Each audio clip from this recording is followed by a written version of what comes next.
সবাই কি এটা এই জিনিসটা সম্পর্কে সবাই মানে বুঝতে পেরেছে? কারো কোনো প্রশ্ন আছে কিনা? আচ্ছা, আমি নিজে একটা প্রশ্ন করি, দেখুন একজনের কাছে। রোল নাম্বার 48 যে লিখছো, আফরোজ জান্নাত, তুমি বলো।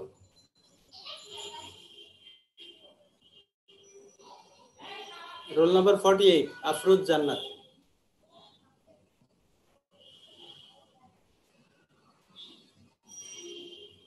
শুনতে পাচ্ছ আমার কথা?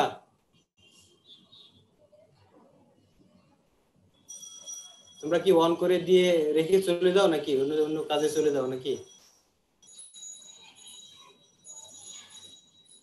আফরোজ জান্নাত শুনতে পাচ্ছ? জামিল সিদ্দিকী বলো, Jamil Siddiqui 32, roll number 32, Jamil Siddiqui. Sir আসসালামু আলাইকুম। আচ্ছা বলো। তুমি স্যার কোশ্চেনটা শুনতে পারিনি স্যার। কোশ্চেনটা হলো যে বিলিরুবিন মানে কিভাবে এটার এক্সক্রিশন হয়, তৈরি হয় এবং এক্সক্রিশন হয়, তোমার ইয়েটা বলো।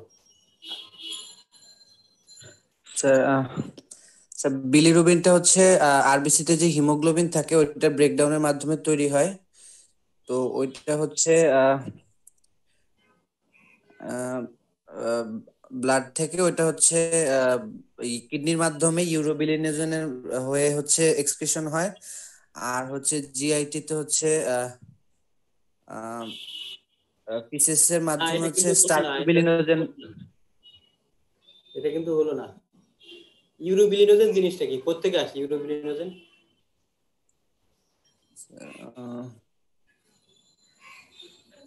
লিভারে মানে মানে আনকনজুগেটেড বিলিরুবিনটা হচ্ছে লিভারে গিয়ে কনজুগেটেড হয়, সেখান থেকে হচ্ছে জিআইটি তে আসে, সেখান থেকে হচ্ছে স্টার্কোবিলিনোজেন হিসেবে হচ্ছে ফিসেসের মাধ্যমে ফিসেসের সাথে হচ্ছে এক্সক্রিশন হয়। আর কিডনিতে গেলে সেখান থেকে কিডনিতে যে হচ্ছে ইউরোবিলিনোজেন ফর্ম করে, সেখান থেকে ইউরোবিলিনোজেন হিসেবে এক্সক্রিট হয়। না, ঠিক আছে, তোমার কথা মোটামুটি আইডিয়া হচ্ছে, কিন্তু এটা হলো মানে ইউরোবিলিনোজেন এটা ইন্টেস্টাইনেই ফর্ম হয়, এই ইউরোবিলিনোজেন আবার লিভারে যায়। এই ইউরোবিলিনোজেনের একটা অংশ আবার লিভারে যায় এবং সেটা আবার স্টুল দিয়ে পাস করে, আবার বিলিয়ারি সিস্টেম দিয়ে স্টুল দিয়ে পাস করে। আবার এই ইউরোবিলিনোজেনের যে অংশটা সিস্টেমিক সার্কুলেশনে যায় ওটাই ইউরিন দিয়ে পাস করে। ঠিক আছে, তো কম বেশি বোঝা গেছে, মোটামুটি বুঝতে পেরেছো। এটা আবার এই স্লাইড গুলো আবার দেখো, তাহলে বুঝতে পারবা। আসো আমরা সামনের দিকে প্রসিড করি। 3 রকমের জন্ডিস সম্পর্কে তোমাদের বলা আছে, প্রি হেপাটিক, হেপাটিক এবং পোস্ট হেপাটিক, এটা তোমরা জানো। প্রি হেপাটিক জন্ডিস যেটা হয় এটা হিমোলাইটিক জন্ডিস, আরবিসি ব্রেকডাউন যখন বেশি হবে তখনই এই প্রি হেপাটিক জন্ডিস হবে। এবং এই আরবিসি ব্রেকডাউন যেহেতু লিভারের ক্যাপাসিটি অনেক বেশি, সেই কারণে এই প্রি হেপাটিক জন্ডিস কখনোই খুব বেশি সিভিয়ার হয় না। কারণ কি, যেটা মাইল্ড জন্ডিস হবে বেশিরভাগ সময়, মানে বিলিরুবিন লেভেল অনেক বেশি বাড়বে না, because A healthy liver can excrete A bilirubin load of 6 times greater than normal before unconjugated bilirubin accumulates in the plasma. আমার কথাগুলো কি বোঝা গেছে? জিনিসটা কি বুঝতে পারো তোমরা? স্যার এটা আরেকবার একটু বলেন। শোনা যাচ্ছে না, আবার বলো। স্যার এই পোর্শনটা আবার একটু বলেন। জিনিসটা হচ্ছে যে লিভারের প্রিহেপাটিক জন্ডিস কখন হবে, যখন আরবিসি ব্রেকডাউন এতই বেশি হবে যে লিভার ওই এক্সট্রা যে মানে অতিরিক্ত যে আরবিসি লোড, সেটা নর্মাল সবকিছু পাথ হয়ে নর্মাল থাকা সত্ত্বেও আরবিসি ব্রেকডাউন এত বেশি হচ্ছে যে লিভার ওটাকে এক্সক্রিট করে শেষ করতে পারে না, তখনই হচ্ছে শুধুমাত্র এই জন্ডিস হবে, মানে হিমোলাইটিক জন্ডিস হবে। মানে হিমোলাইসিস এত বেশি হবে যে আরবিসি ব্রেকডাউনের পরে যে পরিমাণ বিলিরুবিন লোড লিভারে আসবে ওই পরিমাণ বিলিরুবিন লিভার এক্সক্রিট করে শেষ করতে পারবে, শুধুমাত্র তখনই এই বিলিরুবিন ব্লাডে জমতে শুরু করবে, মানে জন্ডিস হবে। তো এটা হতে গেলে মানে লিভারের ক্যাপাসিটি অনেক বেশি, মানে যে পরিমাণ নর্মালি যে পরিমাণ বিলিরুবিন লিভারে আসে ওর চাইতেও যদি 6 গুণ বেশি পর্যন্ত লিভার মানে জন্ডিসও লিভারে যদি নর্মাল হেলদি লিভারের আসে, তারপরেও ওই পেশেন্টের জন্ডিস ডেভেলপ করবে না। আমি যেটা বলতে চাচ্ছি যে ধরো হিমোলাইসিস এর লেভেল ধরো নরমালি যদি কথার কথা আমরা ধরি যে ডেইলি 1 লাখ আরবিসি ব্রেকডাউন হয় এবং সেটা লিভারে আসে, নরমাল অবস্থায় যদি এটা হয় একজন হেলদি মানুষের লিভারে অতক্ষণ পর্যন্ত কোনো বিলিরুবিন বাড়বে না যতক্ষণ পর্যন্ত এটার 6 গুণ বেশি না আসবে, মিনিমাম লেভেল 6 গুণ। মানে ধরো 6 লাখ আরবিসি ডেইলি যদি ভাঙে তখন শুধুমাত্র তার ব্লাডে আর বিলিরুবিন লেভেল বাড়তে শুরু করবে। মূল কথা হলো লিভারের একটা ক্যাপাসিটি আছে অনেক বেশি, যেটুকু নরমালি তার কাছে আসে বিলিরুবিন যেটুকু এক্সক্রিট তার করা লাগে তার চাইতে অনেক বেশি আসলেও সে এটাকে কোন রকম জন্ডিস তৈরি করা ছাড়াও আর মানে আরবিসি গুলোকে ক্লিয়ার করে দিতে পারবে, বিলিরুবিনকে ক্লিয়ার করে দিতে পারবে। সেই কারণে হিমোলাইটিক জন্ডিস কখনোই খুব বেশি সিরিয়াস লেভেলে যায় না। হিমোলাইটিক জন্ডিসের মানে বিলিরুবিন লেভেল এরকম 3-4 এর বেশি 5 এর বেশি ওঠে না, সাধারণত 3-4 মিলিগ্রাম বা 5 মিলিগ্রাম 6 মিলিগ্রাম এর বেশি ওঠে না। তার মানে এই যে আমি এখানে যেটা বলতে চাচ্ছি যে বিলিরুবিন লেভেল দেখেও আমাদেরকে ওই যে আমরা পরে একটা চার্ট দেখাবো, এখানে বিলিরুবিন লেভেল দেখেও একটা আইডিয়া করা যায় যে কোন ধরনের জন্ডিস এটা। হিমোলাইটিক জন্ডিসে বিলিরুবিন লেভেল কখনোই খুব বেশি বাড়বে না। যেটা হয় হেপাটোসেলুলার জন্ডিস, যেটা হেপাটোসেলুলার জন্ডিস এটা সাধারণত তোমাদের লং কেস গুলো থাকে আইদার হেপাটোসেলুলার জন্ডিস অথবা অবস্ট্রাকটিভ জন্ডিস, এই দুটা। হেপাটোসেলুলার জন্ডিস গুলো মেডিসিনে লং কেস হিসেবে দেয় আর অবস্ট্রাকটিভ জন্ডিস গুলো সার্জারিতে লং কেস হিসেবে দেয়। তাহলে এই অংশটা ভালো করে বুঝতে হবে তোমাদের। হেপাটোসেলুলার জন্ডিসে যেটা হয় যে hepatocellular jaundice results from an inability of the liver to transport bilirubin into the bile occurring as a consequence of parenchymal disease।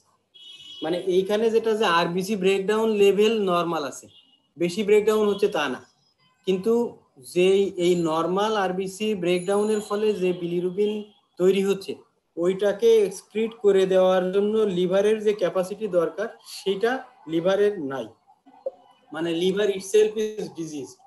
এইরকম সিচুয়েশনে এই হেপাটোসেলুলার জন্ডিস হবে। মানে এইখানে যেটা হবে যে আরবিসি ব্রেকডাউন নরমাল, হিমোলাইটিকে যেমন ছিল আরবিসি ব্রেকডাউন বেশি হচ্ছে, এখানে হচ্ছে আরবিসি ব্রেকডাউন নরমাল, কিন্তু নরমাল বিলিরুবিন যেটা লিভারে আসছে ওইটাকে এক্সক্রিট করার মতো অবস্থায়ও লিভার নাই, লিভার সেলগুলো ড্যামেজড এবং সেই কারণে ওরা নরমাল আরবিসি ব্রেকডাউনের ফলে যেটুকু বিলিরুবিন হচ্ছে ওইটুকুকেও এক্সক্রিট করে দিতে পারছে না। এটা কি কি কারণে হয়? কমনলি হলো viral hepatitis due to various cause, অনেক কারণে। সে যেমন A B C D E এরকম 5টা ভাইরাল আছে, ওইগুলো দিয়ে কমনলি হয়। পয়জনস যেগুলো আছে কিংবা বিভিন্ন ড্রাগস দিয়ে হয়। এই তিনটাই হচ্ছে কমনেস্ট কজ। বা হেপাটাইটিসের কারণ যেগুলো, যে ভাইরাল হেপাটাইটিস হতে পারে, ব্যাকটেরিয়াল হেপাটাইটিস অনেক সময় হয়, পয়জনস আছে এবং ড্রাগস, এইগুলো দিয়েই মূলত হেপাটোসেলুলার ড্যামেজ হয় এবং সে তখনই হেপাটোসেলুলার জন্ডিস হয়। এখানে কি বলছে? In hepatocellular jaundice the concentration of both conjugated and unconjugated bilirubin increase in blood. এবং এখানে সবচাইতে জরুরি যে মার্কার সেটা হলো যে এইচজিপিটি লেভেল, এটা বাড়বে। এএলটি যেটা এএলটি লেভেল এটা বাড়বে। এইচজিপিটি বা এলটি লেভেল এটা দিয়েই আমরা মূলত হেপাটোসেলুলার জন্ডিস এটা বোঝার চেষ্টা করি।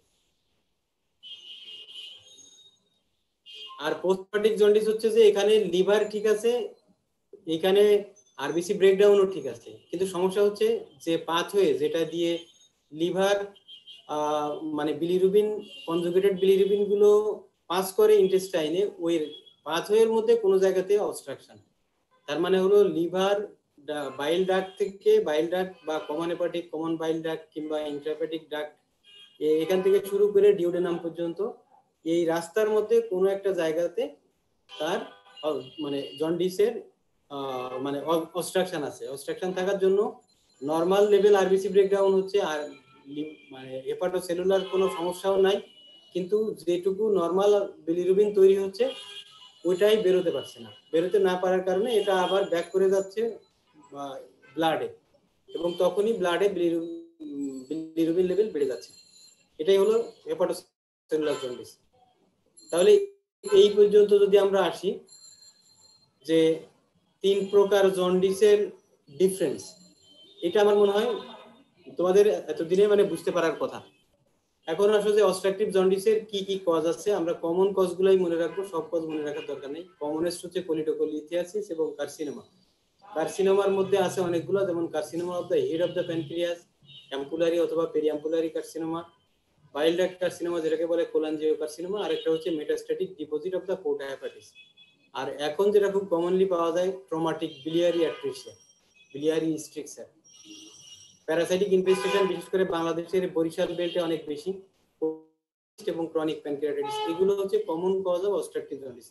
যেগুলো লাল করে দেওয়া, এগুলো হচ্ছে অবশ্যই পরীক্ষার সময় বলা লাগবে। এগুলো হচ্ছে সবচেয়ে বেশি কমন, এগুলো বলাই লাগবে এবং এটা সিকোয়েন্সিয়ালি বলা লাগবে। তুমি যদি একটা কজ বলো কোলিডোকোলিথিয়াসিস, যদি দুইটা বলো তাহলে carcinoma head of the pancreas, তিনটা কজ বললে periampullary carcinoma. You have to maintain this sequence, কারণ এগুলোই হচ্ছে কমনলি পাওয়া যায়।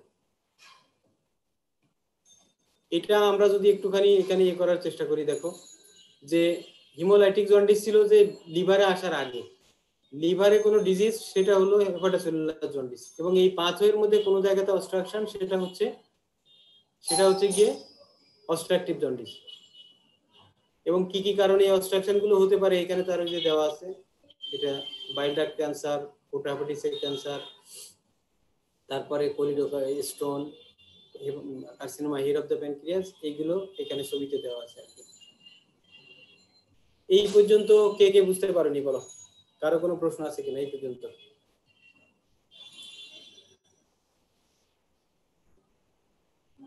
ভিকারুন নেসা, রোল নাম্বার 14, ভিকারুন নেসা, শুনতে পাচ্ছ? স্যার আসসালামু আলাইকুম। ওয়ালাইকুম আসসালাম। তুমি বলো আমাকে যে অবস্ট্রাকটিভ জন্ডিস আর হেপাটোসেলুলার জন্ডিস, এই দুটোর মধ্যে মানে আমরা কি পার্থক্য পাবো ক্লিনিক্যালি? আচ্ছা ঠিক আছে, ইনভেস্টিগেশনে কি পার্থক্য পাবো সেটা বলো। আমার প্রশ্ন বুঝতে পেরেছো?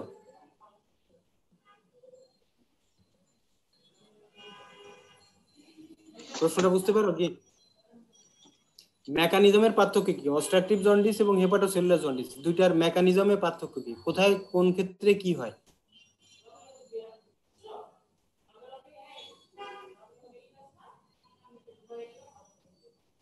প্রশ্নটা কি বুঝতে পারো? স্যার শুনতে পাচ্ছি না, আরেকবার একটু বললে ভালো হতো। অবস্ট্রাকটিভ জন্ডিস এবং হেপাটোসেলুলার জন্ডিস দুটোর মেকানিজমের পার্থক্য কি? কখন অবস্ট্রাকটিভ জন্ডিস হয় আর কখন হেপাটোসেলুলার জন্ডিস হয়?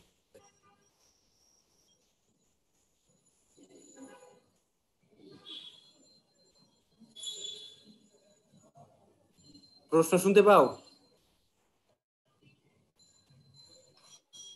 জি স্যার। তাহলে এখন বলো অবস্ট্রাকটিভ জন্ডিস কখন আর হেপাটোসেলুলার জন্ডিস কখন হয়?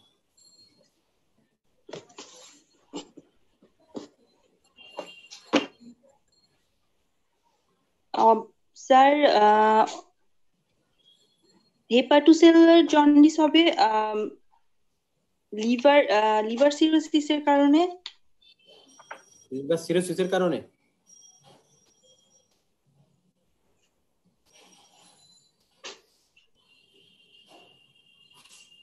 লিভার সিরোসিস না, এটা হলো লিভার সেলের যে কোনো ডিজিজ, লিভারের কোনো ডিজিজের কারণে হবে হেপাটোসেলুলার জন্ডিস। আর অবস্ট্রাকটিভ জন্ডিস হবে কখন? অবস্ট্রাকটিভ জন্ডিস হবে স্যার হচ্ছে যদি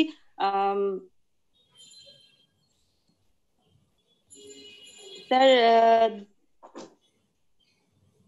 বিলিয়ারি কোনো প্রবলেম হলে, বিলিয়ারি ট্র্যাক্ট বা হচ্ছে গিয়ে গল ব্লাডারের যদি কোনো প্রবলেম হয় তাহলে হচ্ছে অবস্ট্রাকটিভ জন্ডিস হবে।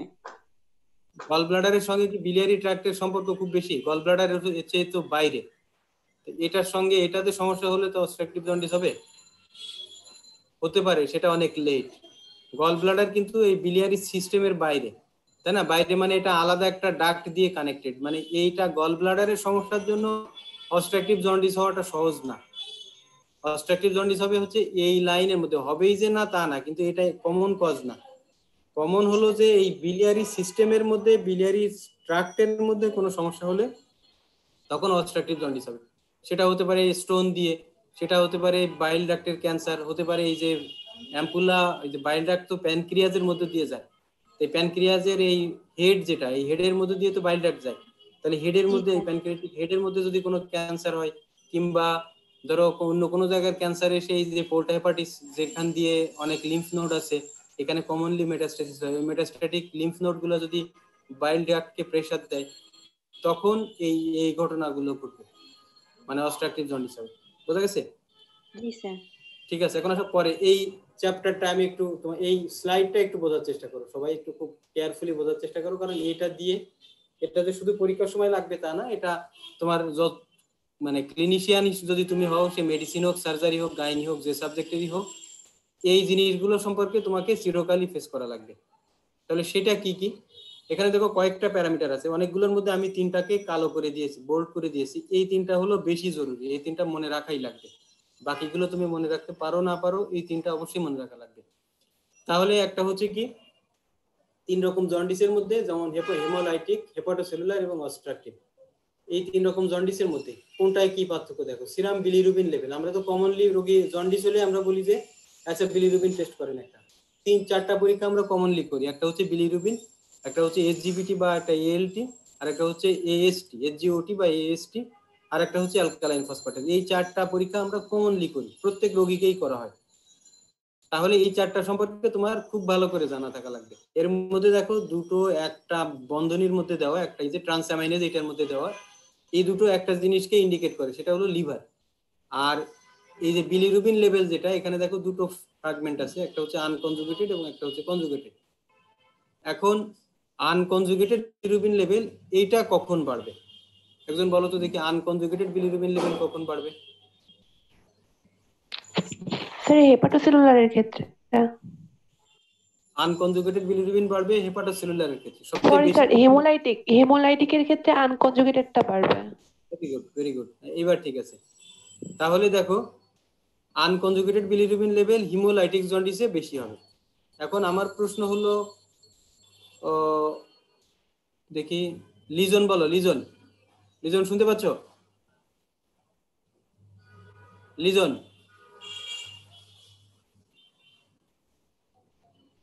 লিজন শুনতে পাচ্ছ না? না তোমরা কিছু কিছু হচ্ছে যে মানে ইয়ে হয়ে খালি পার্সেন্টেজের জন্য ক্লাসে আসো নাকি?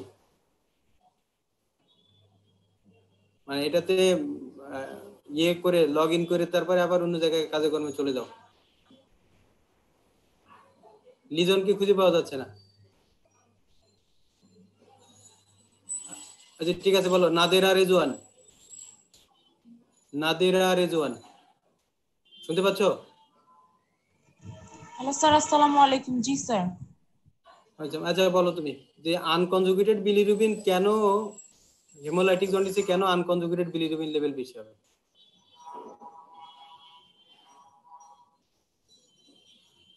আমার প্রশ্নটা বোঝা গেছে?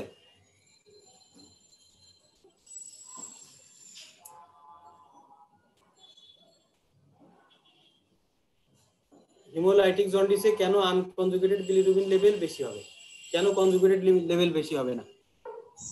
স্যার আরবিসি ব্রেকডাউন হয়ে যায় বেশি বেশি, সেই কারণে। হ্যাঁ, তাতে কি হবে? আনকনজুগেটেডটা কেন বেশি হবে? আরবিসি ব্রেকডাউন হচ্ছে, ঠিক আছে, তারপরে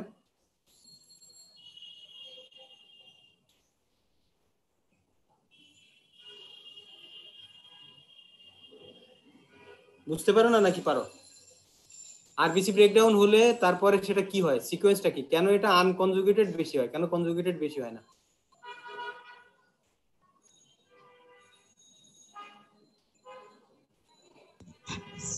স্যার তখন বিলিরুবিন লেভেলটা বেড়ে যায়, তো লিভারে সেটা স্যার কনজুগেটেড কনভার্ট করতে পারে না।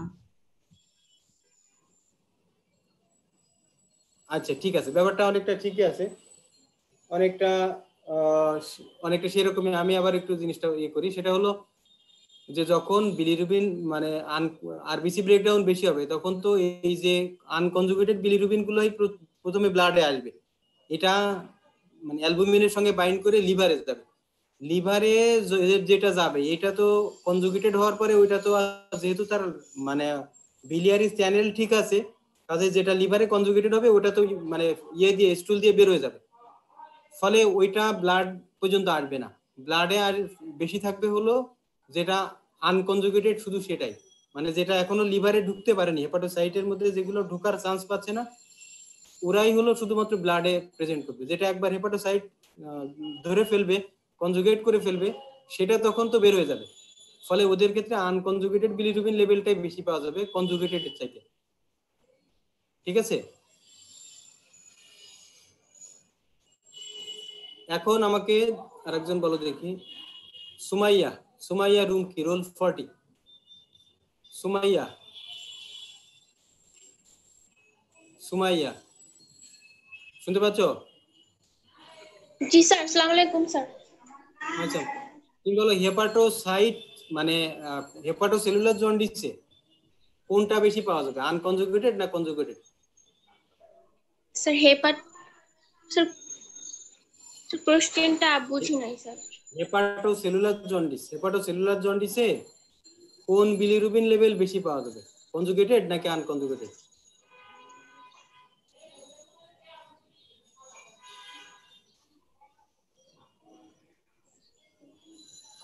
প্রশ্ন বুঝতে পেরেছো? হেপাটোসেলুলার জন্ডিসে কনজুগেটেড বিলিরুবিন বেশি পাওয়া যাবে নাকি আনকনজুগেটেড বেশি পাওয়া যাবে, নাকি দুটোই বেশি পাওয়া যাবে? Sir conjugated. কনজুগেটেড। আর অবস্ট্রাকটিভ জন্ডিসে? স্যার অবস্ট্রাকটিভে স্যার দুইটাই পাওয়া যাবে। অবস্ট্রাকটিভ জন্ডিসে দুটোই পাওয়া যাবে, কনজুগেটেড এবং আনকনজুগেটেড দুটোই পাওয়া যাবে, তাই তো? স্যার ব্যাখ্যা করো তাহলে এবার কেন।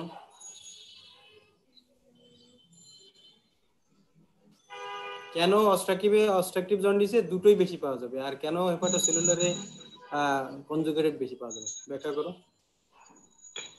মেকানিজম দিয়ে ব্যাখ্যা করো, যে আমি যে একটা স্টার্টের কথা বলছি সেটা দিয়ে ব্যাখ্যা করো। তোমাদের এই স্যার শুরু বলো। স্যার শুরুতে তো স্যার আনকনজুগেটেড বেশি থাকে ব্লাডে। শুরুতে আনকনজুগেটেড বেশি থাকে মানে কি?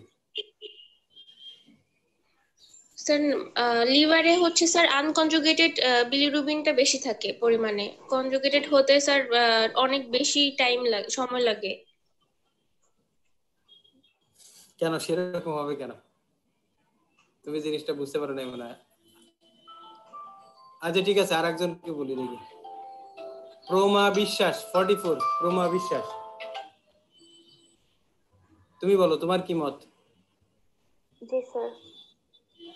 তোমার মত কি বলো, দ্রুত বলো, কারণ এটা তোমাদের ক্লাস। হ্যাঁ বলো স্যার। হেপাটোসেলুলারের ক্ষেত্রে হচ্ছে গিয়ে স্যার কনজুগেটেডটা আর আনকনজুগেটেড দুইটাই বেশি থাকে, আর হচ্ছে গিয়ে অবস্ট্রাকটিভের ক্ষেত্রে হচ্ছে গিয়ে কনজুগেটেডটা যেটা সেটা বেশি থাকে, বেশি পাওয়া যাবে। কেন বেশি পাওয়া যাবে? হেপাটোসেলুলারে মানে অবস্ট্রাকটিভ জন্ডিসে কনজুগেটেড বেশি পাওয়া যাবে। স্যার অবস্ট্রাকটিভের ক্ষেত্রে হচ্ছে গিয়ে স্যার এটা হচ্ছে গিয়ে বিলিয়ারি সিস্টেমে যদি প্রবলেম থাকে তো স্যার সেক্ষেত্রে লিভার হচ্ছে গিয়ে আনকনজুগেটেডটাকে হচ্ছে গিয়ে কনজুগেটেড মানে বিলিরুবিন করে মানে কনজুগেটেড মানে তখন হয়ে যায় স্যার লিভারে, তখন হচ্ছে লিভার থেকে স্যার বিলিয়ারি সিস্টেমে যায়। তো যদি বিলিয়ারি সিস্টেমে কোনো প্রবলেম থাকে তখন হচ্ছে গিয়ে স্যার ওইখানে হচ্ছে গিয়ে কনজুগেটেড বিলিরুবিনটাই বেশি পাওয়া যায়। রাইট, তার মানে ওটা যে কনজুগেটেড বিলিরুবিন গুলো বিলিয়ারি সিস্টেম থেকে আবার ফিরে আসতেছে, মানে এটা কনজুগেশনের পরে আর ইন্টেস্টাইনে যেতে পারছে না, সেই কারণে যেটা হচ্ছে এটা আবার ব্লাডে ফিরে যাচ্ছে, তখন আমরা ব্লাডে কনজুগেটেড বিলিরুবিন লেভেল বেশি পাচ্ছি। ঠিক আছে, তুমি বুঝতে পেরেছো ঘটনা। তাহলে এটাই হলো কথা। যারা বুঝতে পারোনি এগুলো কিন্তু নিজেরা নিয়ে বসতে হবে, বসে এই চার্ট ভালো করে বুঝতে হবে যে আমি মানে এক্স্যাক্টলি আমি ঠিকমতো বুঝলাম কিনা। এই বিষয়ে ধারণা অস্বচ্ছ রাখা যাবে না, কনফিউশন রাখা যাবে না, একদম ক্লিয়ার করতে হবে, তা না হলে সারা জীবন ওই এরকম খাবি খাওয়া লাগবে। আচ্ছা, এইখানে দেখো এএলটি এবং এএসটি, এইচজিপিটি, এইচজিওটি, যেটা আমরা সাধারণত এইচজিপিটি করি ওইটাই মোর স্পেসিফিক। আসসালামু আলাইকুম স্যার। স্যার হেপাটোসেলুলারে স্যার দুটাই কেন পাওয়া যাবে, মানে কনজুগেটেড? হ্যাঁ দুটোই বেশি পাওয়া যাবে, কারণ হচ্ছে যে এইখানে তো লিভার ডিজিজ, ফলে লিভার সেল কিছু সেল কাজ করে, কিছু সেল কাজ করে না। যখন হেপাটোসেলুলার জন্ডিস হয় তখন লিভারের যে ইন্টারনাল যে মানে সাইনোসয়েড গুলো আছে যার মধ্যে দিয়ে ব্লাড ফ্লো করে, যখন ওই হেপাটিক সেলগুলা সাইজ বড় হয়, ইনফ্লামড হয়, তখন ওর মধ্যে দিয়ে মানে এটাকে ওই যে কোলেস্টাসিস বলে, তার মানে যে ব্লাড ফ্লো যেটা সেটা ঠিক মতো ইয়ে হয় না, বাইল ডাক্ট যেগুলোর মানে ইন্টারনাল যে ছোট ছোট ডাক্ট আছে সেগুলোর উপর প্রেসার পড়ে। তাহলে এই হেপাটোসেলুলার জন্ডিসে দুটো ঘটনা ঘটে, একটা হলো লিভার ইটসেলফ ডিজিজড হয় যে কারণে কনজুগেশন করতে পারে না, সেটার কারণে আনকনজুগেটেড বিলিরুবিন লেভেল বাড়ে। আবার যেটুকু সেল লিভারকে বিলিরুবিনকে কনজুগেট করতে পেরেছে সেটাও আবার বের করতে পারে না, কারণ হচ্ছে যে লিভার সেলগুলো ফুলে গেছে, ওরা বাইল ডাক্টের উপরে প্রেসার দিচ্ছে, ফলে এটাকে বলে ইন্ট্রাহেপাটিক বিলিয়ারি স্ট্যাসিস। বাইলের যে লিভার থেকে বের হওয়ার পরে বাইল ডাক্টের যে পোর্শন, ধরো কমন হেপাটিক ডাক্ট, কমন বাইল ডাক্ট, এগুলো সব নর্মাল আছে, কিন্তু লিভারের মধ্যে বাইল ডাক্টের যে অংশ লিভারের মধ্যে সেই ডাক্টগুলো তো প্রেসারের মধ্যে আছে, ফলে এদের এই ওই যে ওই ইন্টারনাল যে ডাক্টগুলো দিয়ে কনজুগেটেড বিলিরুবিন যে বের হয়ে আসবে ডাক্টে বের হয়ে যাবে সেটা পারে না, সেই কারণে দুইটার লেভেলই বাড়ে। একটা হলো কনজুগেশন করতে পারে না এই কারণে আনকনজুগেটেড বিলিরুবিন বাড়ে, আর একটা হলো যেটুকু কনজুগেট করতে পেরেছে সেটাও খুব মানে স্মুথলি বের করে দিবে সেটা পারে না, কারণ হলো বাইল ডাক্টগুলোর উপরে মানে ইন্ট্রাহেপাটিক বাইল ডাক্ট যেগুলো আছে সেগুলোর উপরে প্রেসারে থাকে, চাপ দিয়ে থাকে যেহেতু ওই হেপাটিক সেলগুলো, সেই কারণে এই বিলিরুবিন গুলো ওই আবার সেই ব্লাডে ফিরে যায়। মানে এটাও একটা ওয়ান টাইপ অফ অবস্ট্রাকটিভ জন্ডিসের মতো কাজ করে। জিনিসটা বোঝা গেছে না যায়নি? জি স্যার, বোঝা গেছে। আচ্ছা ঠিক আছে, পরে আমরা কুইক আগাই। ধরো তোমাদের এ কিন্তু কিছুক্ষণ পরে বন্ধ হয়ে যাবে, মানে 40 মিনিট হয়ে যাবে, তখন তোমাদের আবার ঢুকতে হবে। তোমাদের ক্লাস কয়টা পর্যন্ত করা যাবে? এরপরে ক্লাস আছে কয়টায়?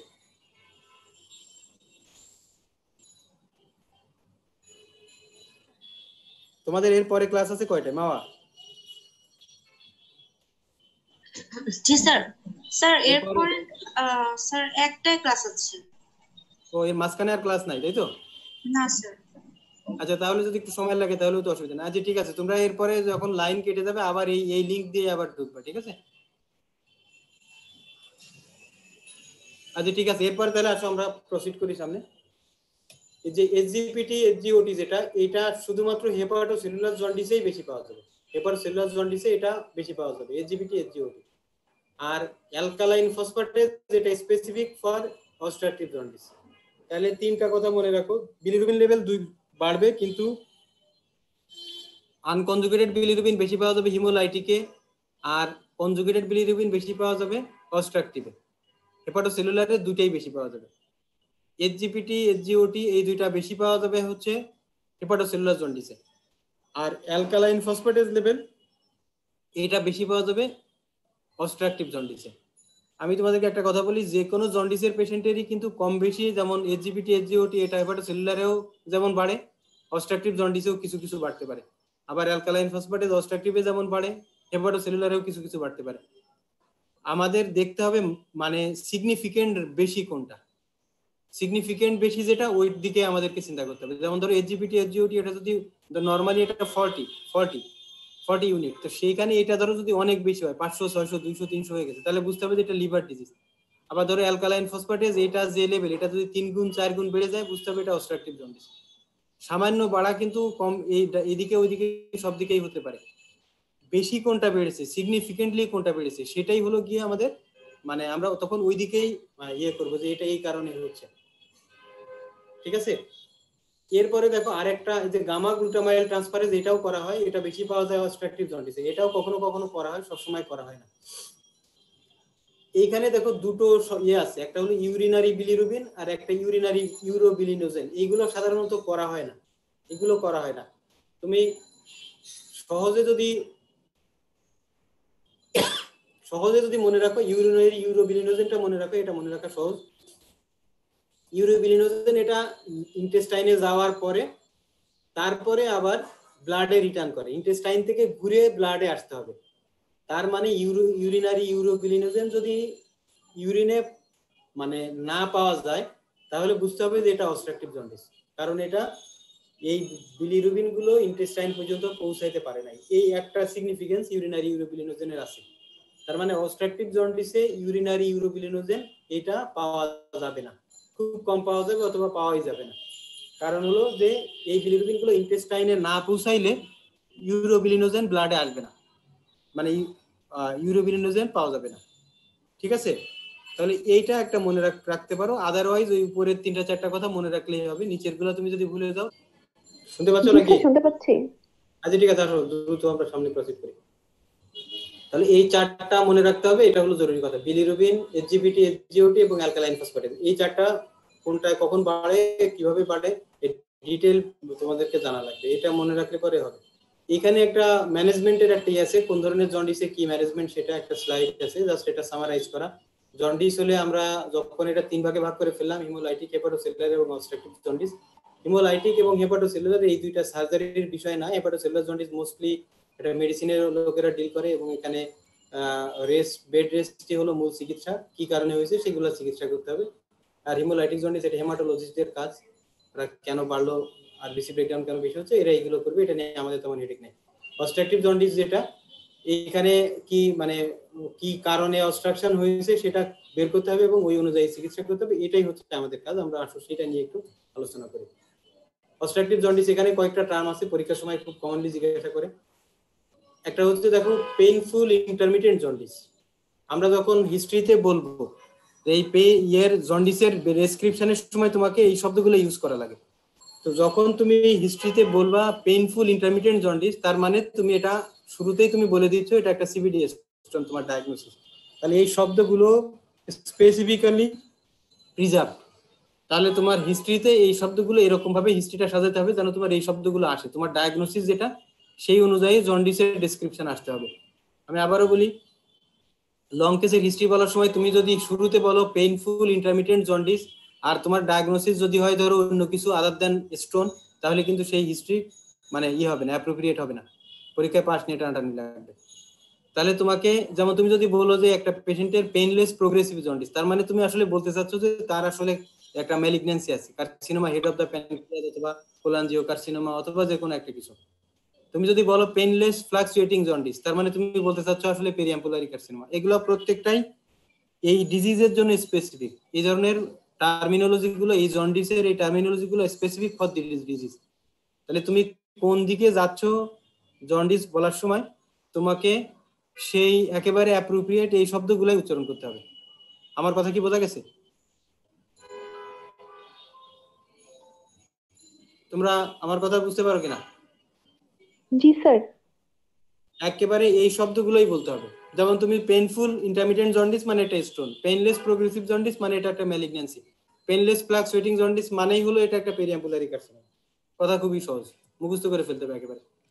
এখন আসো কোলিডোকোলিথিয়াসিস সম্পর্কে, এটা যেহেতু খুব লং কেসে থাকে এখানে। তাহলে কি choledocholithiasis, common duct stones are defined as calculi in the common duct regardless of the coexistence of stone in the gallbladder. গলব্লাডারে স্টোন থাকুক না থাকুক, সিবিডিতে স্টোন থাকা মানেই হলো এটা তোমার কোলিডোকোলিথিয়াসিস। সেটা গলব্লাডারে স্টোন থাকতেই হবে, নেসেসারিলি নট, থাকতেও পারে নাও থাকতে পারে। এখন এটা দুই রকম হয়, প্রাইমারি এবং সেকেন্ডারি। প্রাইমারি হচ্ছে যে যদি এটা ডি নোভো সিবিডিতে হয়, আর সেকেন্ডারি হচ্ছে গলব্লাডারে ছিল স্টোন সেটা সিবিডিতে মাইগ্রেট করেছে, এটা হলো সেকেন্ডারি স্টোন। স্টোনের আরো একরকম কোলিসিস্টেক্টমির পরে যদি স্টোন পাওয়া যায়, কোলিসিস্টেক্টমির পরে আবার খেয়াল করো, ধরো একটা পেশেন্টের অপারেশন করা আছে, আগেই গলব্লাডার ফেলে দেওয়া, তারপরে তার সিবিডিতে স্টোন পাওয়া যাচ্ছে। এই ধরনের স্টোনকে আমরা 3 ভাগে ভাগ করি। একটা হলো retained, residual, recurrent. Retained stone, residual stone, recurrent stone. Retained stone কোনগুলো? ধরো অপারেশনের পরপরই একটা পেশেন্টের সিবিডিতে কোলিসিস্টেক্টমি করা হয়েছে, তার পরপরই একটা পেশেন্টের সিবিডিতে স্টোন পাওয়া যাচ্ছে। এটা হয় কি, যখন অপারেশন করা হয় তখন গলব্লাডারে যদি ছোট ছোট পাথর থাকে, এগুলোর কোনোটা ওই যখন গলব্লাডার ধরে টানাস্টা করা হয় তখন এর কোনো ছোট স্টোন অনেক সময় সিবিডিতে চলে আসে, অথবা আগে থেকেই সিবিডিতে স্টোন ছিল, আল্ট্রাসোনোগ্রাফি মিস করেছে, সেটা আবার অপারেশনের পরে পেশেন্টকে সিমটম দিচ্ছে। এইগুলো হলো রিটেইনড স্টোন। তার মানে শর্টলি আফটার কোলিসিস্টেক্টমি যদি সিবিডিতে স্টোন ডায়াগনোসিস হয় সেটা হলো রিটেইনড স্টোন। আর অপারেশনের 2 বছরের মধ্যে, ইমিডিয়েট পরে না কিন্তু তারপরে 2 বছরের মধ্যে যদি স্টোন ডিটেক্টেড হয় সেটা হলো রেসিডুয়াল স্টোন। আর একটা পেশেন্টের 2 বছর আগে কোলিসিস্টেক্টমি করা হয়েছে, 2 বছর পরে গিয়ে স্টোন ডিসকভার হচ্ছে, সেটা হলো রিকারেন্ট স্টোন। তাহলে এটা হলো retained stone, residual stone, recurrent stone, 2 বছর হলো ডিমার্কেশন। এখন আসলে সিবিডি স্টোনের কি কি ফিচার হয়, একটা হচ্ছে যে পেইন নিয়ে আসবে, আর অ্যাকিউট কোলেনজাইটিসের ফিচার নিয়ে আসতে পারে, এগুলো তোমরা জানো। সিবিডি স্টোনের পেইন কোথায় হয় এটা তোমাদের পরীক্ষার সময় এই পেইন নিয়ে অনেকটা নাড়াচাড়া করবে, আবার আগের মতোই shifting pain, radiation pain, referred pain, এগুলো নিয়ে তখন কথা আসবে। যখনই তুমি হিস্ট্রিতে বলবা যে this pain is in the right hypochondrium which is radiated to the এই জায়গায়, অথবা referred pain in the shoulder tip, তখন এই প্রশ্নগুলো চলে আসবে, what is shifting pain, what is radiation pain, আর হোয়াট ইজ রেফার্ড পেন। আমি এটা নিয়ে তোমাদের সঙ্গে অনেকবারই কথা বলছি, আমার মনে হয় এটা নিয়ে আর বেশি করতে চাই না। যে কোনো একজনের কাছে একটু জিজ্ঞাসা করি, দেখি কেমন মনে করতে পারছো। একরামুন্নেসা লিমা, রোল নাম্বার 51, একরামুন্নেসা। জি স্যার, আসসালামু আলাইকুম। 3 রকম পেন কোনটা কি? শিফটিং পেন কোনটা, রেডিয়েশন পেন কোনটা, রেফার্ড পেন কোনটা? এটা অনেকবারই বলেছি। স্যার শিফটিং পেইন হচ্ছে স্যার যে অ্যাপেন্ডিসাইটিসের যে পেইনটা স্যার, যেটা হচ্ছে পেরিয়াম্বিলিকাল পেইন থাকে, পরে হচ্ছে রাইট আর্লিয়ার ফসাতে যায় স্যার। তারপরে রেডিয়েটিং পেইন স্যার, এটা তো হচ্ছে স্যার কোলেসিস্টাইটিসের যে পেইন স্যার, এটা হচ্ছে রাইট স্যার, এটা হচ্ছে স্যার গল ব্লাডারের পেইনটা রাইট স্ক্যাপুলার রিজিয়নে রেডিয়েট করে। আর স্যার রেফার্ড পেইন স্যার, এটা রেনাল কোলিকের বা রেনাল কোলিকের পেইন। ঠিক আছে নাকি উল্টো হয়ে গেছে? রেডিয়েশন আর রেফার্ড, শিফটিং ঠিক আছে, রেডিয়েশন আর রেফার্ডে কি কোনো ঝামেলা আছে?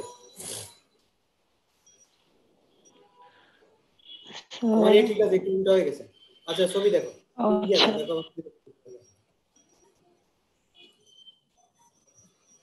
এখানে দেখো বিভিন্ন রকম পেন আছে, যে কোন জায়গার অর্গানের জন্য কোথায় পেন হবে, এটা একটা হিসাব আছে, ঠিক আছে? এইটা দেখো, এটা হলো রেফার্ড পেন। এখানে দেখো এই গল ব্লাডারের কি হয়, গল ব্লাডারের কোনো সমস্যা হলে বা বাইল ডাক্টের কোনো সমস্যা হলে তার প্রাইমারি পেইনটা হয় হচ্ছে এখানে রাইট হাইপোকন্ড্রিয়াম, আর সেটার রেফার্ড পেইন হয় হচ্ছে এই যে মানে রাইট শোল্ডারে অথবা স্ক্যাপুলা, যে টিপ অফ দ্য স্ক্যাপুলা। এই পেইনের সাইড এবং এই পেইনের সাইড অথবা এই পেইনের সাইড দুইটা কিন্তু এক না, এক লাইন বরাবর না, মাঝখানে কিছু এরিয়া আছে যেটা পেইনলেস, এই এরিয়া আছে পেইনলেস, ঠিক আছে? আবার তুমি যদি ইউরেটারিক কোলিক বা রেনাল কোলিকের কথা চিন্তা করো, ধরো লোয়েন টু গ্রোয়েন পেন, এই যে লোয়েন টু গ্রোয়েন একটা না, রোগী বলবে যে আমার এই যে এখান থেকে এই পর্যন্ত ব্যথা, একটা না। আমার কথাটা কি বোঝা গেছে? এইটা হলো রেডিয়েশন। লাইট রেডিয়েট করে মানে সোর্স থেকে যে পর্যন্ত যাচ্ছে লাইট, পুরোটার মধ্যে পুরো রাস্তাতেই লাইটটা আছে, এটা হলো রেডিয়েশন। আর রেফার্ড মানে হলো যে যেখানে আছে আর ডিস্ট্যান্ট আর এক জায়গাতে যাচ্ছে, রেফার্ড, রোগী রেফার্ড করা হচ্ছে, তাই না? তার মানে তুমি গাজীপুরে হসপিটাল থেকে রোগীকে ঢাকায় পাঠাচ্ছ, গাজীপুর টু ঢাকা কিন্তু একটা না, মাঝখানে অনেক রাস্তা। বোঝা গেছে আমার কথা? তাহলে রেডিয়েশন মানে হলো যেখানে পেইনের অরিজিন এবং যে জায়গা পর্যন্ত যাচ্ছে পুরোটা জুড়েই হচ্ছে তার পেইন আছে, এই যে এখান থেকে এই পর্যন্ত, লোয়েন টু গ্রোয়েন, লোয়েন থেকে গ্রোয়েন পর্যন্ত পুরোটা। আর রেফার্ড পেইন মানে রাইট হাইপোকন্ড্রিয়ামে আছে পেইন, সেটা আবার টিপ অফ দ্য স্ক্যাপুলায় আছে অথবা রাইট শোল্ডারে আছে। তাহলে এটা দুইটা হলো কন্টিনিউয়াস না, মানে আলাদা আলাদা, এটাই হলো রেফার্ড। বোঝা গেছে? এগুলো কিন্তু পরীক্ষার সময় এগুলো নিয়ে খুবই পেছাবে এবং এগুলো না বলতে পারলে ঝামেলা। এখন আসো তাহলে এটা বোঝা আমার মনে হয় আগের অংশ সবাই বুঝতে পেরেছো, রেডিয়েশন, রেফার্ড এবং শিফটিং অফ দ্য পেন, এটা প্রত্যেকেই ভালো করে একটু শিখে নিতে হবে। পরেরটা আসো, এই টার্মটা খুবই ইম্পর্টেন্ট, সার্কোট স্ট্রাইড। এটা হচ্ছে কি এটা হচ্ছে যে অ্যাকিউট কোলেনজাইটিসকে ইন্ডিকেট করে, মানে বাইল ডাক্টের ইনফেকশনকে ইন্ডিকেট করে। এখানে তিনটা জিনিস হয়, একটা হচ্ছে right upper quadrant pen, seals আর জন্ডিস, তিনটা জিনিস। তার মানে জ্বর, জ্বর, কাঁপুনি দিয়ে জ্বর, ব্যথা এবং জন্ডিস, এই তিনটা যখন একসঙ্গে পাওয়া যাবে এটাকে বলে সারকোট স্ট্রাইড। সারকোট স্ট্রাইড এটা হচ্ছে সিবিডি স্টোনে কমনলি পাওয়া যায়। সারকোট স্ট্রাইড মানে ব্যথা থাকবে, জন্ডিস থাকবে এবং ফিভার থাকবে। ফিভার উইথ চিলস, কাঁপুনি দিয়ে জ্বর। ফিভার উইথ চিলস এর ডায়াগনোসিস কিন্তু খুব অল্প কয়েকটা, একটা হচ্ছে কোলেনজাইটিস, একটা হলো urinary infection. Fever with chills and rigor এটা কিন্তু খুব কম ডিজিজে হয়, তার মধ্যে একটা হচ্ছে কোলেনজাইটিস, একটা হচ্ছে ইউরিনারি ইনফেকশন। তাহলে এটা সারকোট স্ট্রাইড, এটা হচ্ছে যে right upper quadrant pain, fever with chills and jaundice, এই তিনটাকে একসঙ্গে বলে সারকোট স্ট্রাইড। আর গল স্টোন থাকলে অনেক সময় প্যানক্রিয়াটাইটিস হতে পারে। সিবিডিতে স্টোন থাকলে যদি অ্যাম্পুলা ব্যাটারে আটকায় তখন প্যানক্রিয়াটিক ডাক্ট অবস্ট্রাকশন হয় এবং প্যানক্রিয়াটাইটিস ডেভেলপ করতে পারে, যেটা একটা সিরিয়াস কমপ্লিকেশন। এই টার্মটা অবশ্যই অবশ্যই প্রত্যেকেরই মনে রাখা লাগবে, কর্বুশিয়াস ল। কর্বুশিয়াস ল এটা সম্পর্কে মনে হয় তোমাদের জানা আছে কিছু কিছু, তাই না? তাহমিনা আক্তার, রোল নাম্বার 41, বলো কর্বুশিয়াস ল জিনিসটা কি? তাহমিনা আক্তার, জি স্যার। কর্বুশিয়াস ল জিনিসটা কি? স্যার যদি বাইল ডাক্টে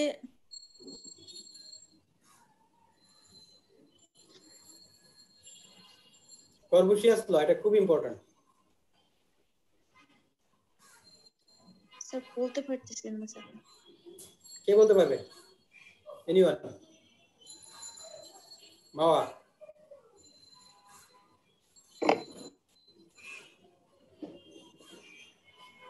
স্যার যদি মানে স্যার জন্ডিস যদি মানে সিবিডি স্টোনের কারণে হয় তখন দেখা যাবে যে ইউজুয়ালি গল ব্লাডারটা ডিস্টেন্ডেড হবে না।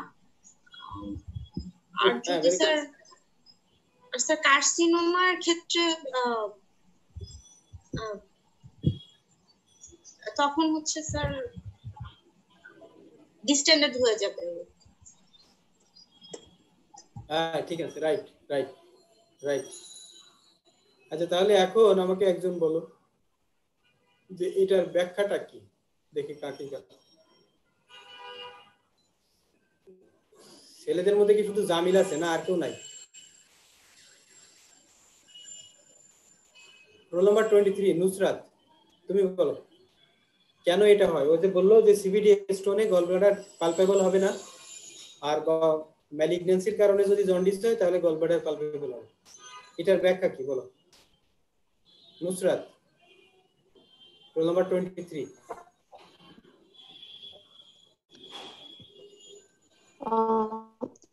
জি স্যার। আসসালামু আলাইকুম স্যার। স্যার কমন বাইল ডাক্টে যখন শিশু থাকতে পারে। হ্যাঁ হ্যাঁ বলো, শুনতে পাইনি, আবার বলো। আর স্যার কার্সিনোমার ক্ষেত্রে গ্রোথের ক্ষেত্রে স্যার এই ক্ষেত্রে ডিস্টেনশন হবে না, কজ এই ক্ষেত্রে আগেই ফাইব্রোসিস হয়ে গেছে, কিন্তু স্যার কার্সিনোমার ক্ষেত্রে গ্রোথের কারণে স্যার এক্সটেনশন পাওয়া যেতে পারে।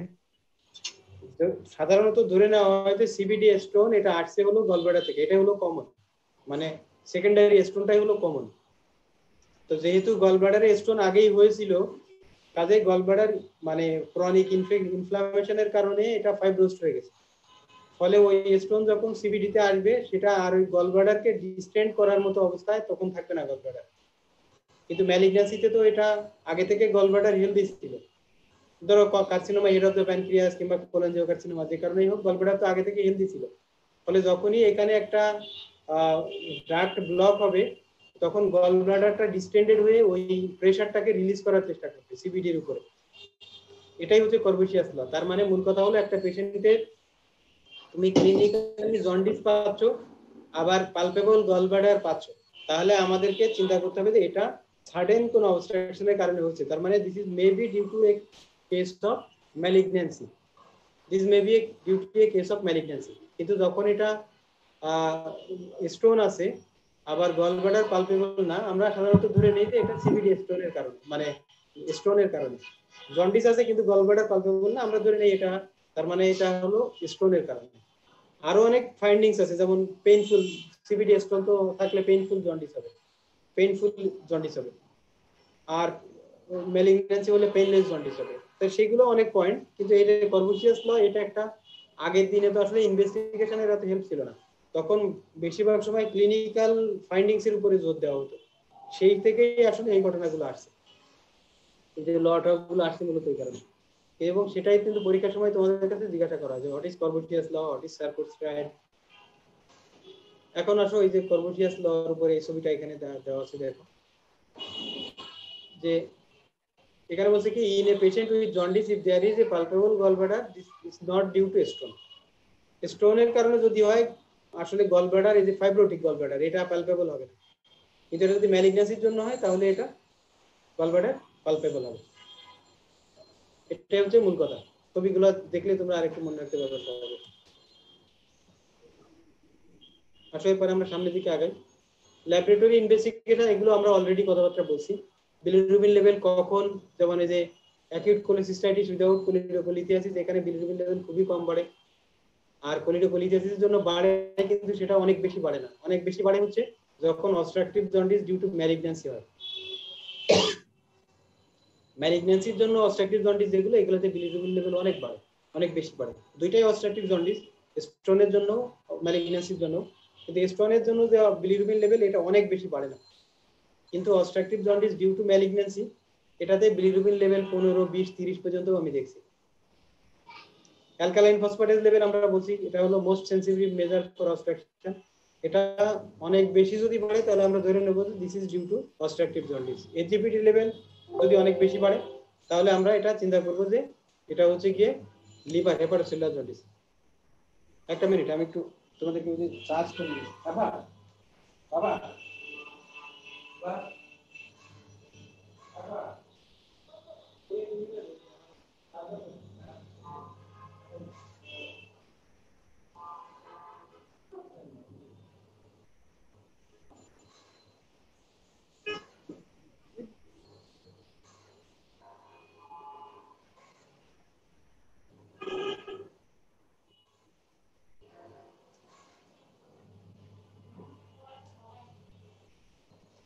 আচ্ছা ঠিক আছে, আসো এরপরে আসি আমরা।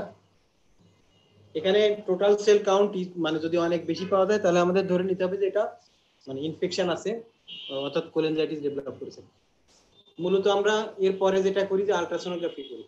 আলট্রাসোনোগ্রাফিতে যদি অবস্ট্রাকটিভ জন্ডিস হয় এখানে লিভারের প্যারেনকাইমা সম্পর্কে আইডিয়া দিতে পারে। হেপাটোসেলুলার জন্ডিসে লিভার প্যারেনকাইমা সম্পর্কে বলে যে এটা মানে হোমোজেনাস না, ইনহোমোজেনাস ইকোটেকচার। আর যখন অবস্ট্রাকটিভ জন্ডিস হয় তখন তারা বলে যে এটা সিভিডি ডাইলেটেড। গলব্লাডার সম্পর্কে বলে, কোনো সময় ম্যালিগন্যান্সি সম্পর্কে আইডিয়া করতে পারে আলট্রাসোনোগ্রাফিতে।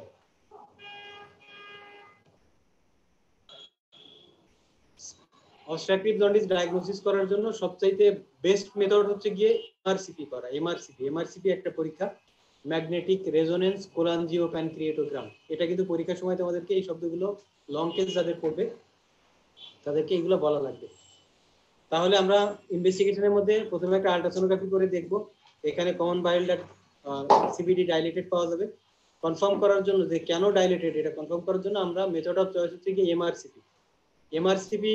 এটা দিয়ে আমরা একেবারে সবকিছুই বুঝতে পারবো। এখানে যেমন একটা ছবি দেওয়া আছে দেখো এমআরসিপি, এটা হলো কমন হেপাটিক ডাক্ট, এটা হচ্ছে কমন বাইল ডাক্ট, এখানে হচ্ছে ডিওডেনাম এটা, এবং এগুলো হচ্ছে ইন্ট্রাহেপাটিক বাইল ডাক্ট, প্যানক্রিয়েটিক ডাক্ট।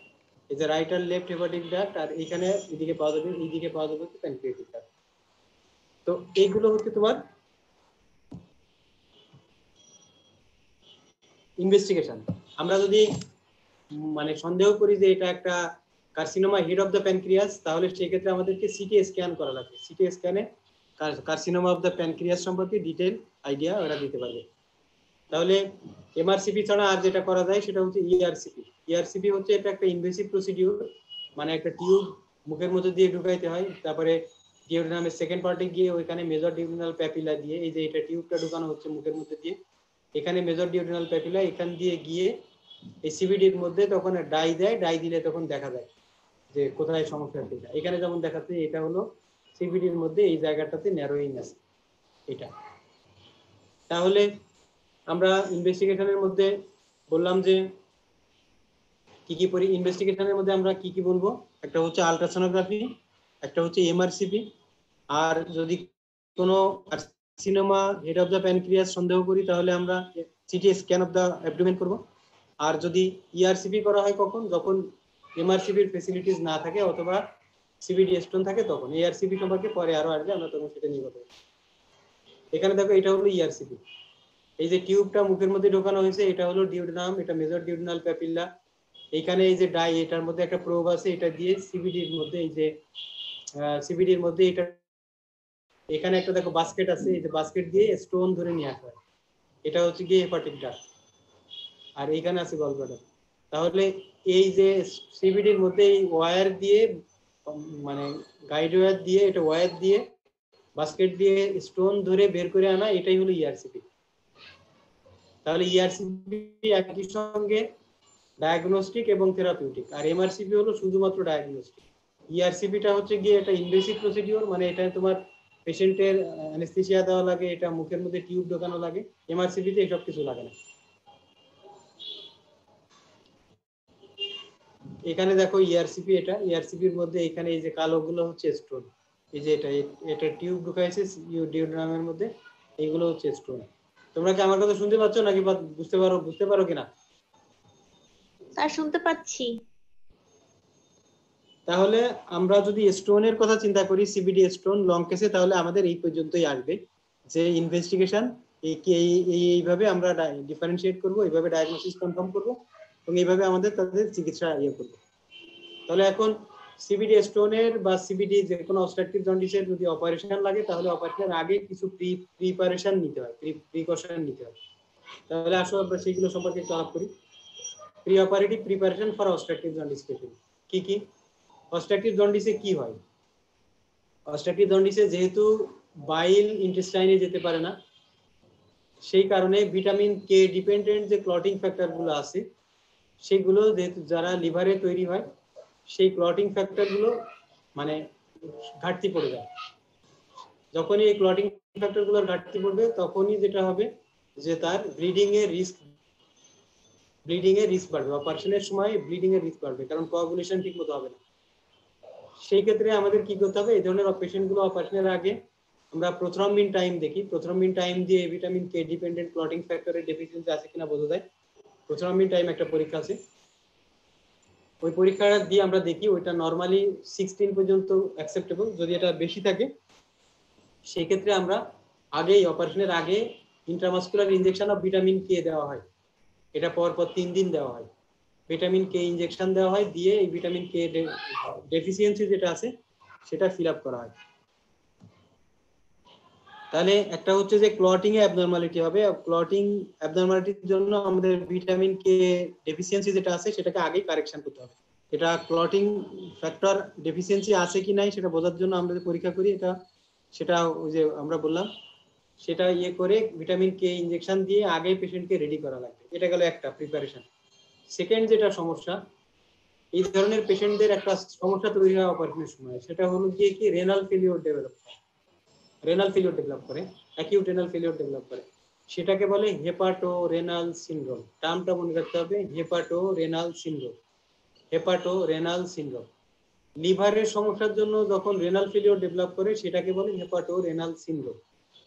এটা মানে কি কারণে হয় এক্স্যাক্টলি সেটা জানা যায় না, কিন্তু এই সমস্যা হয়। এই সব ক্ষেত্রে ম্যানেজমেন্ট কি? হেপাটো রেনাল সিনড্রোম এটা যে হয় যে পেশেন্ট যখন অপারেশনে নেওয়া হয়, অ্যানেস্থেসিয়া দেওয়ার পরে তার রেনাল শাটডাউন হয়, আর সেই কারণে আগে থেকে কিছু প্রিপারেশন নিতে হয়। কি কি সেটা? অপারেশনের 1 দিন 2 দিন আগে থেকে পেশেন্টকে অ্যাডিকুয়েটলি হাইড্রেট করতে হবে, এবং এই যে আমাদেরকে ডায়ুরেসিস করানো লাগবে, মানে ফ্লুইড দিতে হবে এবং কিডনি ডায়ুরেটিক্স দিতে হবে যেন কিডনি দিয়ে অনেক বেশি প্রস্রাব হয়। আর অপারেশনের সময়ও আমাদেরকে আমরা এই এখানে বলছে যে administration of intravenous fluid for 12 to 24 hours before surgery.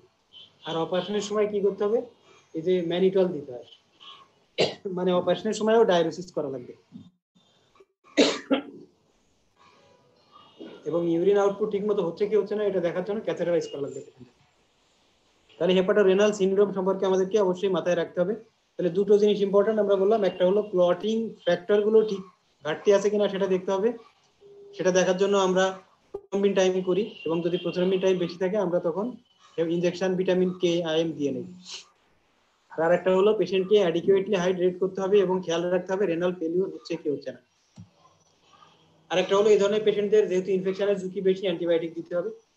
আর লিভারের ম্যানেজমেন্ট এগুলো করতে হবে, লিভার ফেলিওর হচ্ছে কিনা সেটা করতে হবে, কারণ লিভার দিয়ে সব অ্যানালজেসিক ড্রাগ গুলো পাস করে। সেই কারণে অ্যানেস্থেসিয়া দেওয়ার ক্ষেত্রে আমাদের অনেক সাবধান হতে হবে। তাহলে pre operative preparation of the jaundice patient, এটা কিন্তু মোস্ট কমনলি আস্ক কোশ্চেন, এবং শুধু যে পরীক্ষার জন্য দরকার তা না, এটা তোমার মানে থ্রু আউট লাইফ অপারেশনের আগে এই সমস্ত জিনিসগুলো মাথার মধ্যে রাখতে হবে। যে কোনো পেশেন্টের, জন্ডিস পেশেন্টের অপারেশনের আগে কি কি প্রিকশন নিতে হয় এটা জানা অত্যন্ত জরুরি। দুটো জিনিস কমনলি আমরা বলছি, তোমাকে অবশ্যই ক্লটিং অ্যাবনরমালিটি আছে কিনা দেখতে হবে, আর আরেকটা হলো রেনাল ফেলিওর ডেভেলপ না করে যেন তার জন্য ব্যবস্থা নিতে হবে। এই দুটো হলো জরুরি। এখন আসো ম্যানেজমেন্ট কি, কোলিডোকোলিথিয়াসিসের ম্যানেজমেন্ট কি। কোলিডোকোলিথিয়াসিসের ম্যানেজমেন্ট খুব সহজ। যদি পেশেন্টের গল ব্লাডারেও স্টোন থাকে, সিবিডিতেও স্টোন থাকে, তাহলে আমরা কমনলি যেটা করি সেটা হচ্ছে আগে ইআরসিপি করা হয়। ইআরসিপি করে সিবিডি স্টোন ক্লিয়ার করা হয়, তারপরে তার 24 বা 48 আওয়ার্স পরে গিয়ে কোলিসিস্টেক্টমি, ল্যাপারোস্কোপিক কোলিসিস্টেক্টমি করা, এটাই হলো প্রেফার্ড অপশন। এটা আগে কোলিসিস্টেক্টমি করে পরে ইআরসিপি, সেটাও করা যায়, দুটাই করা যায়, কিন্তু দুইটা একসঙ্গে না করা ভালো। কেন না করা ভালো? কারণ ইআরসিপি করার সময় পেশেন্টের ইন্টেস্টাইনের মধ্যে অনেক গ্যাস ভরা হয় ইআরসিপি করার সময়, ফলে ইন্টেস্টাইন গুলো ফুলে থাকে। এই কারণে এর পরপরই ল্যাপারোস্কোপি করতে গেলে পরে ইন্টেস্টাইন ইনজুরি ঝুঁকি থাকে। সেই কারণে সাধারণত একটু সময় গ্যাপ দিয়ে পরে দুইটা প্রসিডিওর করা, ইআরসিপি আগে করে ল্যাপারোস্কোপি কোলিসিস্টেক্টমি পরে করা, এটাই হলো কমন অপশন।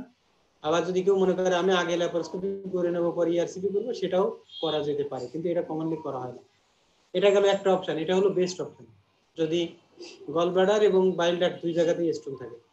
আর ধরো যেখানে এই ফ্যাসিলিটিস নাই, ইআরসিপি বা ল্যাপারোস্কোপিক কোলিসিস্টেক্টমি ফ্যাসিলিটিস নাই, তখন সেসব ক্ষেত্রে open cholecystectomy with choledocholithotomy and T tube choledochotomy. এখানে ইআরসিপি যদি না সম্ভব হয় বা ইআরসিপির ফ্যাসিলিটিস না থাকে, তাহলে এইটা হলো অপশন। আবার দুইটা অপারেশনই ল্যাপারোস্কোপিক্যালি করা যায়, বাংলাদেশে অনেকে করে, laparoscopic cholecystectomy with laparoscopic CBD exploration and stone removal. এই পর্যন্ত কি সবাই বুঝতে পেরেছো না পারো নাই?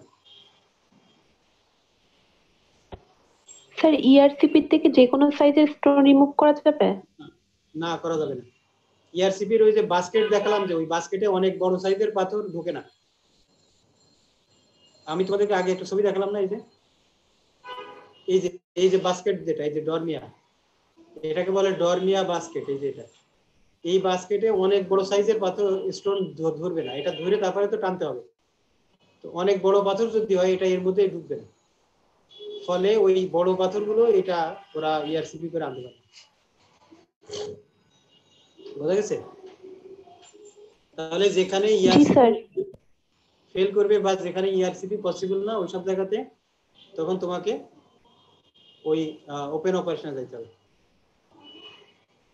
তখন সেক্ষেত্রে অপশন হলো ওপেন কোলিসিস্টেক্টমি উইথ কোলিডোকোলিথোটমি। এই শব্দগুলো কিন্তু প্রত্যেকটাই জানা লাগবে। কোলিডোকো মানে বাইল ডাক্ট, লিথো মানে স্টোন, টমি মানে কাটা।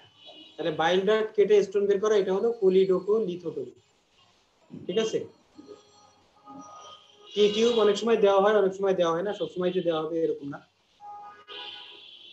এখন ধরো একটা পেশেন্টের, আগে তো আমরা বললাম সিবিডিতে স্টোন আছে, আবার গল ব্লাডারে স্টোন আছে, তার ম্যানেজমেন্ট হলো ওইগুলো। একটা পেশেন্ট ধরো আগেই গল ব্লাডার অপারেশন করে ফেলা হয়েছে, তারপরে তার বাইল ডাক্টে স্টোন আছে, তার ক্ষেত্রে ট্রিটমেন্ট হলো ইআরসিপি করে পাথর বের করা, অথবা ওই যে কোলিডোকোলিথোটমি করা।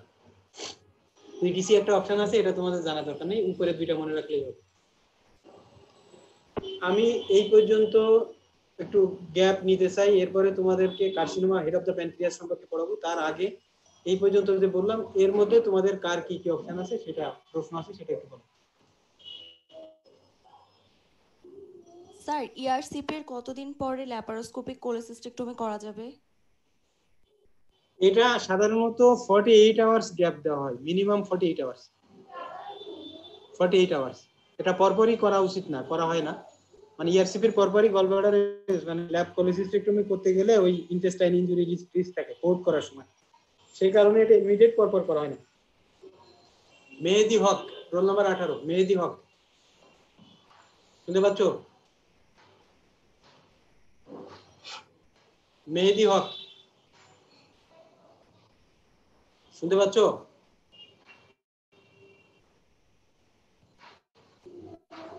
মেহেদি শুনতে পাচ্ছ? এরা কোথায় যায় এরা?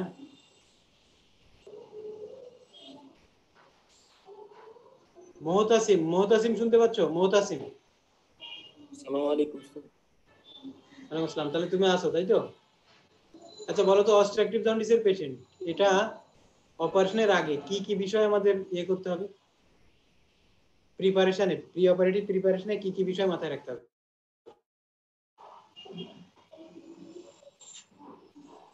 স্যার যাতে এই হেপাটোরেনাল ফেলিওর না হয় সেই কারণে স্যার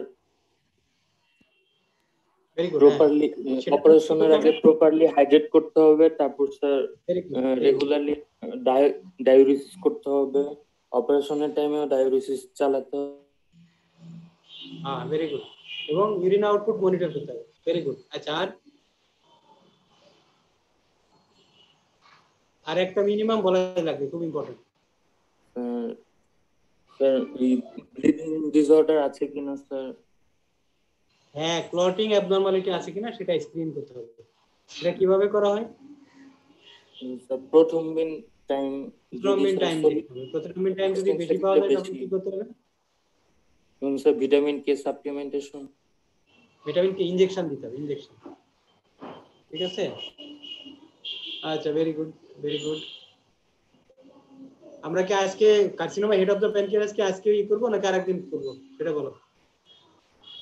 আর আজকে আর 10 মানে মনে 5-7 মিনিট আছে এই স্লটে, সেই ক্ষেত্রে আবার লগ ইন করতে হবে। আর যদি মনে করো যে পরে আরেকদিন করবো তাহলে সেটা আজকে এখানে শেষ করবো। স্যার আরেকদিন। আচ্ছা ঠিক আছে, তাহলে এখন যে কয় মিনিট আছে তোমাদের কাছে প্রশ্ন করি দেখি। আর carcinoma head of the pancreas আরেকদিন করবো, ঠিক আছে? Afroza Harun, roll number 27। আফরোজা হারুন। জি স্যার, আসসালামু আলাইকুম স্যার। আচ্ছা, আচ্ছা বলো, তুমি একটা পেশেন্টের জন্ডিস আছে, কি কি ইনভেস্টিগেশন তুমি অ্যাডভাইস করবে? স্যার সিরাম বিলিরুবিন, স্যার দেন লিভার ফাংশন টেস্টের ভিতরে sir SGPT, SGOT, alkaline phosphatase. আচ্ছা, আর স্যার প্রথ্রম্বিন টাইম মানে ব্লিডিং স্যার কোয়াগুলেশন প্রোফাইলের মধ্যে প্রথ্রম্বিন টাইম দেখবো, প্লাটেলেট কাউন্ট, এগুলো। আর স্যার আলট্রাসোনোগ্রাফি করব। আলট্রাসোনোগ্রাফিতে কি আশা করো, কি পাওয়া যাবে? স্যার আলট্রাসোনোগ্রাফিতে sir liver pathology, ultrasonography of upper abdomen করলে স্যার লিভার প্যাথোলজি গুলো দেখা যাবে। লিভার প্যাথোলজি মানে কি স্যার? এটা হচ্ছে হোল অ্যাবডোমেনটাই আমরা মানে দেখতে পারবো যে আদার কোনো প্যাথোলজি আছে কিনা, যেমন স্যার লিভার মেটাস্টেসিস থাকতে পারে, সেটা দেখা যাবে। মানে আনইউজুয়াল এগুলো করা জানা যাবে না তো। লিভার মেটাস্টেসিস জন্ডিস হবে তো অনেক লেটে, এটা সাধারণত হবে না। এইখানে যেটা তোমার দেখতে হবে, আলট্রাসোনোগ্রাফিতে আমরা কি কি জিনিস দেখবো। ধরো যে আলট্রাসোনোগ্রাফিতে আমরা যদি এটা হয় হেপাটোসেলুলার জন্ডিস, তাহলে লিভার এনলার্জ লিভার পাওয়া যাবে, ইনহোমোজেনাস ইকোটেক্সার পাওয়া যাবে। এটা যদি হয় অবস্ট্রাকটিভ জন্ডিস, তাহলে এটা ক্ষেত্রে সিবিডি ডাইলেটেড হবে, ঠিক আছে? ধরো সিবিডি ডাইলেটেড হবে, এখানে স্টোন পাওয়া যেতে পারে, প্যানক্রিয়াসের হেডে যদি কোনো সমস্যা থাকে সেটা আলট্রাসোনোগ্রাফিতে ধরতে পারবে। এটা যদি হয় হিমোলাইটিক জন্ডিস, সেক্ষেত্রে যেটা হবে হেপাটোস্প্লিনোমেগালি পাওয়া যাবে। আলট্রাসোনোগ্রাফি বলবে যে লিভারও বড়, স্প্লিনও বড়। তাহলে একটা পেশেন্টের জন্ডিস আছে, তার মাইল্ড জন্ডিস, তার হেপাটোস্প্লিনোমেগালি পাওয়া যাচ্ছে ক্লিনিক্যালি, আমরা আলট্রাসোনো করলাম, দেখলাম হেপাটোস্প্লিনোমেগালি আছে, আমরা এটা ধরে নেবো যে এটা হলো একটা হেমোলাইটিক জন্ডিস, তাই না? তাহলে আলট্রাসোনোগ্রাফিতে অনেক কিছুই পাওয়া যাবে। আচ্ছা ঠিক আছে, এখন আমাকে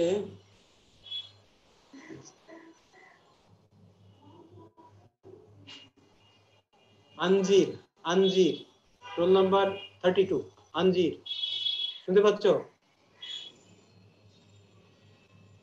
আনজির, শুনতে পাচ্ছ?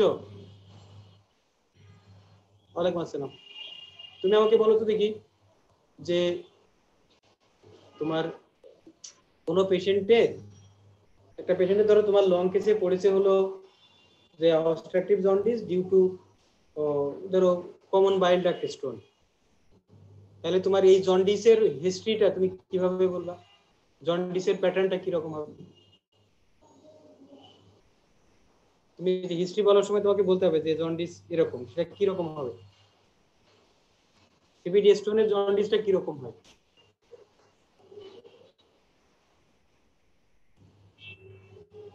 হ্যাঁ,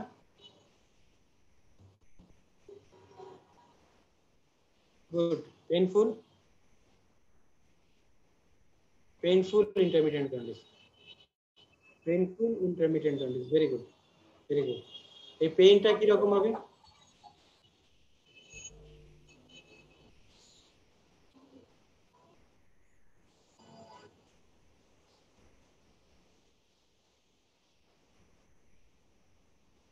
এই পেইনটার বর্ণনা কিরকম হবে? এটা কিন্তু তোমাদেরকে এই লং কেস গুলো রীতিমতো মুখস্থ করে ফেলা লাগবে, হিস্ট্রি মানে আগে থেকে রেডি করে মুখস্থ করে ফেলা লাগবে, এটা পরীক্ষার সময় গিয়ে করতে পারবে না। হিস্ট্রি আগে রেডি করতে হবে, মুখস্থ করতে হবে, বাসায় বসে মুখস্থ করতে হবে, এবং এটা বলা করতে হবে।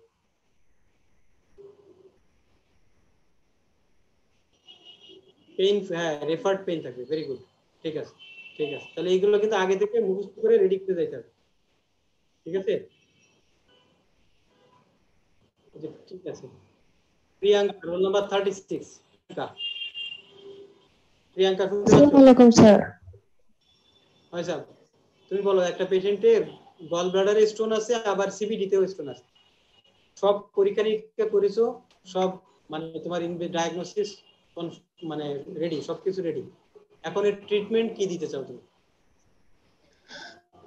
স্যার এক্ষেত্রে ফার্স্টে ইআরসিপি করে দেন 48 আওয়ার পর ল্যাপারোস্কোপিক কোলেসিস্টেক্টমি করা যায়, অথবা ভাইস ভার্সা। আচ্ছা, আর কি অপশন আছে? আর যদি স্যার ইআরসিপি পসিবল না হয়, সেক্ষেত্রে হচ্ছে ওপেন কোলেসিস্টেক্টমি উইথ কোলেডিকোলিথেক্টমি, টিটিউ দেওয়া যেতে পারে, নাও দেওয়া যেতে পারে। আর যদি ল্যাপারোস্কোপিক করা যায়, তাহলে বোথ ল্যাপারোস্কোপিক কোলেসিস্টেক্টমি এন্ড কোলেডিকোলিথেক্টমি। ঠিক আছে, থ্যাংক ইউ। তাহলে আজকের মতো তোমাদের এই পর্যন্তই, সময় শেষ। হ্যাঁ, ভালো থাকো সবাই, আবার এরপর কবে হয় তোমাকে জানাই। আর তোমাদের অন্য কোনো ক্লাসের থাকলে যে এইটা নিয়ে কথা বললে সুবিধা হয়, আমাকে জানাইলে আমি এভাবে রেডি করবো, সেক্ষেত্রে সময় দিতে হবে। হ্যাঁ, সবাই ভালো থাকো। হ্যাঁ।